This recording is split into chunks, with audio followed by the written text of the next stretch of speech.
Spot ட்ரேடிங்கில் cost அதிகமாக உள்ள கோயினை trade பண்ணினா ப்ராஃபிட் கிடைக்குமா, இல்லை காஸ்ட் குறைய இருக்கிற கோயினை ட்ரேட் பண்ணினா ப்ராஃபிட் கிடைக்கும். ஸோ ப்ராஃபிட் கூட எடுக்கிறதுங்கிறது கோயின்ட ப்ரைஸில் ஒரு காலம் தங்கிஇல்லை. ஓகே, அது எதில் தங்கிருக்குன்னு சொன்னால் fundamental analysis, technical analysis, market அனாலிசிஸ்ங்கிற விஷயத்தில் தங்கிருக்கு. கோயின்ட ப்ரைஸ் குறைய இருக்கு, ஸோ இதை வாங்கி போட்டால் பம்ப் ஆகினா எல்லாம் சேர்ந்து பயங்கர ப்ராஃபிட் வரும்னு சொல்லி அப்படியான கோயின்ஸ்களுக்கு நீங்கள் சும்மா போவீங்கன்னா நீங்கள் எகெயின் கேம்பிளிங் தான் செய்கிறீங்க, சூதாட்டம் தான் பண்ணுறீங்க. எப்படி மார்ஜின் ட்ரேடிங், பைனரி ட்ரேடிங்கில் சூதாட்டம் பண்ணுறீங்களோ அதே விஷயத்தை தான் ஸ்பாட் ட்ரேடிங்லேயும் வந்து செய்கிறீங்கன்னு அர்த்தம்.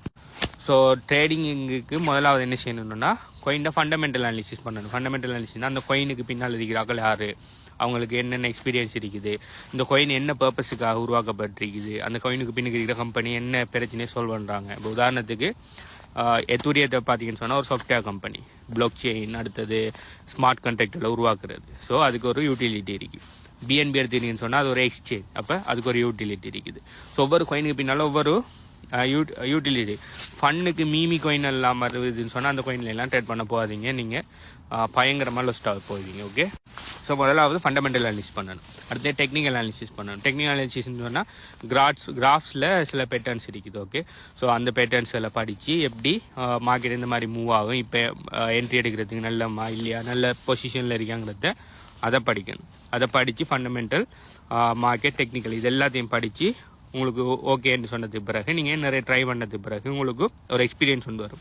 அதை வச்சு நீங்கள் என்ன பண்ணலாம்னு சொன்னால் இவர்கிட்ட ட்ரேட் எடுக்கலாமா இல்லையாங்கிறத முடிவெடுத்து ட்ரேட் எடுக்கலாமே தவிர விலை குறையறிக்கி கூட அறிக்கி இவர் அந்த யூடியூபர் சிக்னல் தராரு, இந்த யூடியூபர் சிக்னல் தராரு, மீமி கோயினில் நம்ம இன்வெஸ்ட் பண்ணினா 1000 மடங்கு போகும், இப்படியான ஸ்டூபிட் விஷயங்களை கருத்தி கொண்டு நீங்கள் ட்ரேட் பண்ணீங்கன்னு சொன்னால் நீங்கள் கேம்பிளிங் தான் பண்ணுறீங்கன்னு அர்த்தம். ஸோ அப்படியான விஷயங்கள் செய்யாதீங்க. நல்லா ப்ராப்பராக ட்ரேட் பண்ணேன்னு சொன்னால் பண்ணிங்க.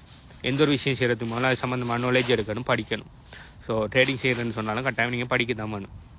ஒன்று நீங்கள் என்ன பண்ணலாம்னு சொன்னால் இது எல்லாத்தையும் படித்து ஃபண்டமெண்டல், டெக்னிக்கல் அனாலிசிஸ் எல்லாம் படித்து இண்டிகேட்டர்ஸ் இருக்குது, இண்டிகேட்டர்ஸ் வாங்கி ஐடியா ஹெல்ப்போட ட்ரேட் பண்ணலாம். அப்படி இண்டிகேட்டர்ஸ் இல்லாட்டியும் நீங்கள் மெனுவலாக கூட எல்லாத்தையும் போட்டு நீங்கள் மெனுவலாக கூட ட்ரேட் பண்ணி கொள்ளலாம். அப்படி இல்லை உங்களுக்கு மெனுவலாக ட்ரேட் பண்ணுறதுக்கு டைம் இல்லை, அடுத்து படிக்கிறதுக்கும் உங்களுக்கு விருப்பம் இல்லைன்னு சொன்னால் ட்ரேடிங் பாட்ஸுகள் இருக்குது. அந்த ட்ரேடிங் பாட்ஸுகளை நீங்கள் என்ன செய்யலாம், வாங்கி அதாவது ஹையர் பண்ணி ரெண்ட் எடுக்கலாம். ஓகே, 1 இயருக்கு மந்த்துக்குன்னு சொல்லியிருக்கு.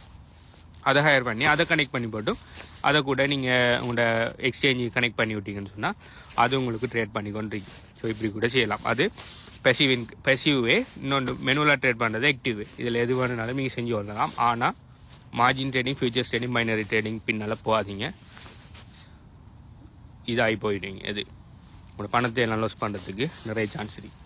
உங்களுக்கு இந்த ட்ரேடிங் சம்மந்தமான, கிரிப்டோ கரன்சி சம்மந்தமான விஷயங்கள் வேணும்னு சொன்னால் பயோல டிஸ்கிரிப்ஷனில் எங்கள் வெப்சைட் அட்ரஸ் போட்டுக்கிறேன், hbuconsultancy.com. அது போனீங்கன்னு சொன்னால் மேலே டீட்டெயில்ஸில் பார்த்துக்கொள்ளலாம்.